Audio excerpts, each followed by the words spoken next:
నమస్కారం ఎల్ఆర్టీ న్యూస్కి స్వాగతం. బులెటిన్లో ముందుగా హెడ్లైన్స్. శ్రీ వెంకటేశ్వర స్వామివారి కళ్యాణ మహోత్సవంలో పాల్గొన్న ప్రభుత్వ బాల శ్రీనివాస్. ప్రభుత్వ పథకాలు సద్వినియోగం చేసుకోవాలి, జిల్లా కలెక్టర్ సందీప్ కుమార్ ఝా. కార్తీక పౌర్ణమి సందర్భంగా రాజన్న ఆలయంలో దీపారాధన. సిపిఎం మహాసభలను విజయవంతం చేయాలని పిలుపునిచ్చిన సిపిఎం నాయకులు.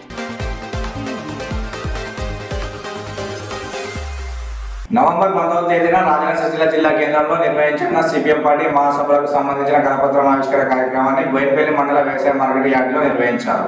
పేదల ఎజెండా ఎర్రజెండా పార్టీ అయిన సిపిఎం ఆధ్వర్యంలో నిర్వహించే మహాసభలకు పెద్ద ఎత్తున కార్మికులు తరలి రావాలని నాయకులు గుడిదల శ్రీధర్ పేర్కొన్నారు. మార్కెట్ యార్డులో అమ్మాలి కార్మికుల ఆధ్వర్యంలో కరపత్రాన్ని ఆవిష్కరించిన అనంతరం వారు మాట్లాడుతూ 19వ తేదీన సిరిసిల్ల జిల్లా కేంద్రంలోని ఆర్డీఓ కార్యాలయం వద్ద ప్రారంభమయ్యే నిరసన ప్రదర్శనలకు తరలి రావాలని పిలుపునిచ్చారు.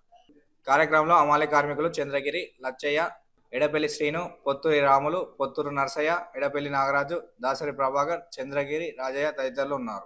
రోజున పెద్ద ఎత్తున రాజన్న సిరిసిల్ల జిల్లా కేంద్రంలో కార్మిక వర్గం పార్టీ అయినటువంటి భారత కమ్యూనిస్టు పార్టీ సిపిఎం మహాసభలు 3వ మహాసభలను విజయవంతం చేయాలని ఈ రోజు ఇక్కడ పత్రికా సమావేశం సందర్భంగా పోస్టర్ ఆవిష్కరణ చేయడం జరిగింది.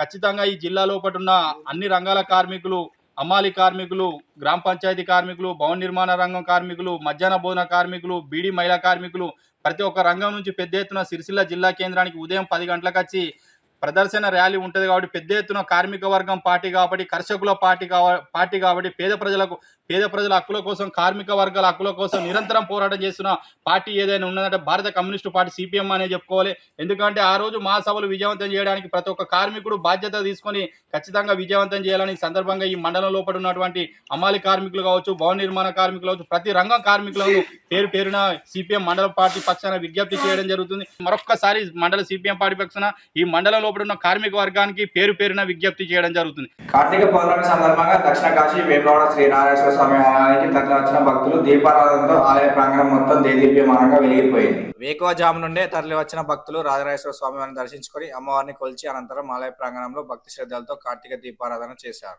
శివకేశవులకు పూజల అనంతరం జరిగిన కార్తీక దీపారాధన కార్యక్రమాల్లో పాల్గొన్న భక్తులు తమ కోరికలు తీరి అష్టైశ్వర్యాలతో తులతూగాలని కోరుకుంటూ ప్రజలు పూజలు నిర్వహించారు.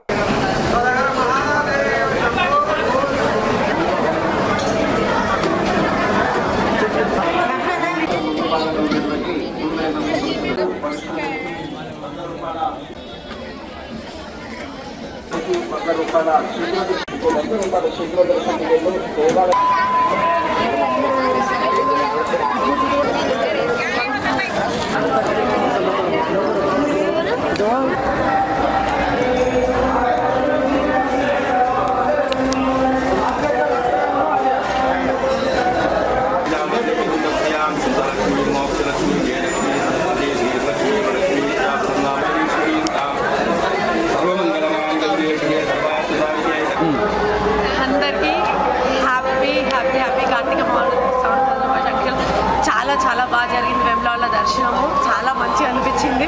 నేను ఇక్కడికి రావడం కూడా ఇది ఫస్ట్ టైం కాదు, ఎన్నోసార్లు వచ్చాను. కానీ ఈసారి మాత్రం చాలా హ్యాపీగా ఉంది కార్తీక పౌర్ణమి రోజు రావడము. మీరందరూ కూడా రండి, ఆ రాజరాజేశ్వరిని ఆశీర్వాదం తీసుకోండి. నాకైతే చాలా బాగా జరిగింది దర్శనం. మీ అందరు కూడా దేవుడి ఆశీర్వాదాలు ఉండాలని కోరుకుంటూ thank you so much everyone. నా పేరు కృష్ణవేణి, వేములవాడ లోకల్. ఇక్కడ మా చిన్నప్పటి నుంచి మేము ఇక్కడే ఉన్నాము. కార్తీక విశిష్టత మా అమ్మమ్మలతో కూడా వచ్చి నదిలో స్నానం చేసి కార్తీక మాసం స్టార్ట్ అయినప్పటి నుంచి నదిలో తెప్ప విడుచుకొని గుండంలో స్వామివారి దర్శన భాగ్యం చేసుకొని వెళ్ళేవాళ్ళం. ఇప్పుడు కార్తీక మాసం మొదలు నుంచి ప్రతిరోజు విశిష్టమైన రోజే. కార్తీక మాసం మొదలే ఏమతది వస్తుంది. అది భోగిని హస్తభోజనం అంటారు, భగిని హస్తభోజనం అంటారు. అది ఏంటి అంటే అన్నదమ్ములు అక్కచెల్లెల ఇంటికి వెళ్ళి భోజనం చేసే రోజు. యమధర్మరాజు ఎప్పుడు చాలా బిజీగా ఉంటాడు కాబట్టి తన యొక్క భార్యను తీసుకొని వాళ్ళ చెల్లి దగ్గరకు పోయి భోజనం చేసి వస్తుంటారన్నమాట. దాన్ని యమవిధి అంటారు. అయితే ఈ కార్తీక మాస విశిష్టత ప్రతిరోజు పుణ్య రోజే. ఈ పంచపర్వాలు, ఈ దశమి నుంచి పున్నమ వరకు పంచపర్వాలు అంటారు. ప్రతిరోజు పున్నంలో స్నానం చేసి స్వామివారి దర్శనం చేసుకొని ప్రతి 365 వరకు ముట్టించుకుంటారు పున్నమ నాడు. ఈరోజు ఏ రోజు వీలు కాని వాళ్ళు కూడా ఈరోజు 365 వరకు ముట్టించుకుంటే చాలా పుణ్యం. ప్రభుత్వ పథకాలను సద్వినియోగం చేసుకుని అభివృద్ధి పథంలో ముందుకు సాగాలని ధర్తీ జన జాతీయ గ్రామ ఉత్కర్ష అభియాన్ ప్రారంభ కార్యక్రమాల్లో జిల్లా కలెక్టర్ సందీప్ కుమార్ ఝా పేర్కొన్నారు. గిరిజన సంక్షేమ శాఖ ఆధ్వర్యంలో గిరిజన హక్కుల కోసం పోరాడిన ఉద్యమ నాయకుడు బిర్సా ముండా 150వ జయంతి సందర్భంగా సమీకృత జిల్లా కలెక్టర్ కార్యాలయ సముదాయంలోని ఆడిటోరియంలో జరిగిన కార్యక్రమంలో ముందుగా ఆయన చిత్రపటానికి పూలమాలలు వేసి ఘనంగా నివాళులర్పించారు. దేశంలోని 63,000 గిరిజన గ్రామాల్లో కేంద్ర ప్రభుత్వం ఆధ్వర్యంలో 79,000 కోట్లకు పైగా నిధులతో 5 సంవత్సరాల్లో కనీస వసతులు కల్పించేందుకు ప్రత్యేక కార్యక్రమాన్ని చేపట్టిందని, గిరిజనులు ఆర్థికాభివృద్ధి, వసతి, విద్య, ఉపాధి కల్పన కోసం ఈ పథకాన్ని బిర్సా ముండా జయంతి సందర్భంగా ప్రారంభించినట్లు వెల్లడించారు. ఈ సందర్భంగా విద్యార్థులు చేపట్టిన సాంస్కృతిక కార్యక్రమాల అనంతరం వారిని అభినందించారు. కార్యక్రమంలో district tribal welfare officer Janardhan, సిబ్బంది, విద్యార్థులు హాజరయ్యారు. చంద్రుతి మండలం రావణపేట అడవి ప్రాంతంలో వెలిసిన శ్రీ వెంకటేశ్వర స్వామివారి ఆలయంలో స్వామివారి కళ్యాణోత్సవ కార్యక్రమాన్ని కార్తీక పౌర్ణమి సందర్భంగా అత్యంత భక్తి శ్రద్ధలతో కన్నుల పండుగ నిర్వహించారు. రామన్నపేట అడవి ప్రాంతంలో వెలిసిన శ్రీ వెంకటేశ్వర స్వామి కళ్యాణోత్సవానికి భక్తులు పెద్ద సంఖ్యలో విచ్చేసి స్వామివారిని కొలిచి మొక్కులు చెల్లించుకున్నారు. వేములవాడ శాసనసభ్యులు ప్రభుత్వ పాది శ్రీనివాస్ కళ్యాణ వేడుకలకు ముఖ్య అతిథిగా హాజరై పూజలు నిర్వహించారు. వీరితో పాటు బీఆర్ఎస్ నాయకులు ఏనుగు మనోహర్ రెడ్డి కళ్యాణానికి హాజరై స్వామివారికి విగ్రహాలను అందజేసి అన్నప్రసాద వితరణ కార్యక్రమాన్ని ప్రారంభించారు. కార్యక్రమంలో సింగిల్ విండో చైర్మన్ తిప్పని శ్రీనివాస్, మాజీ సర్పంచ్ దమ్ము అంజయ్య, మాజీ జెడ్పీటీసీ నాగం కుమార్ భక్తులు హాజరయ్యారు.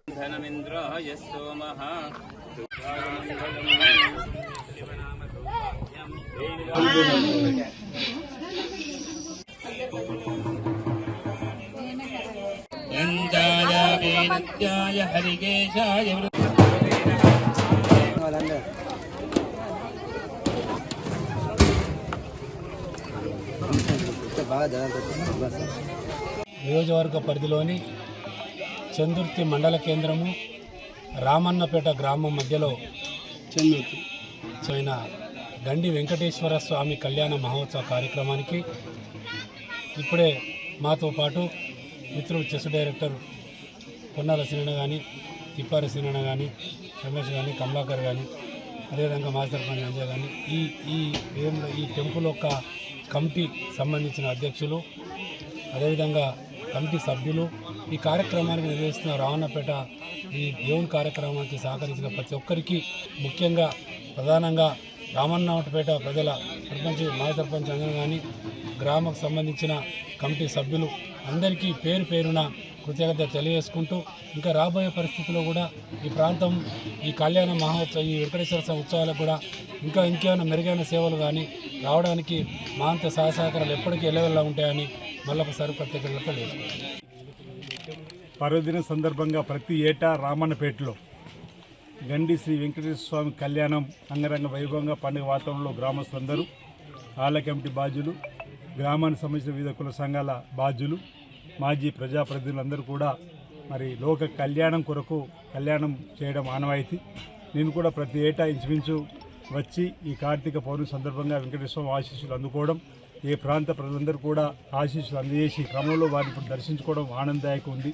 వారికి కూడా ఈ సందర్భంగా స్వామివారికి చక్కటి ఆశీస్సులు మాతో పాటు అందరికీ అందివ్వాలని చెప్పిన సందర్భంగా నేను ప్రార్థిస్తూ, మరి ఈ ప్రాంత ప్రజలందరూ కూడా కార్తీక పౌర్ణమి పర్వదిన సందర్భంగా శుభాకాంక్షలు, శ్రీ వెంకటేశ్వరం కళ్యాణ సందర్భంగా శుభాకాంక్షలను తెలియజేస్తూ అందరికీ మంచి జరగాలని చెప్పిన ప్రభుత్వాన్ని కోరుకుంటూ, ఈ స్వామివారిని వేడుకుంటూ నాకు ఈ అవకాశం ఇచ్చినటువంటి గ్రామ పెద్దలందరికీ కూడా ప్రత్యేకమైనటువంటి ధన్యవాదాలు తెలియజేస్తా ఉన్నాను.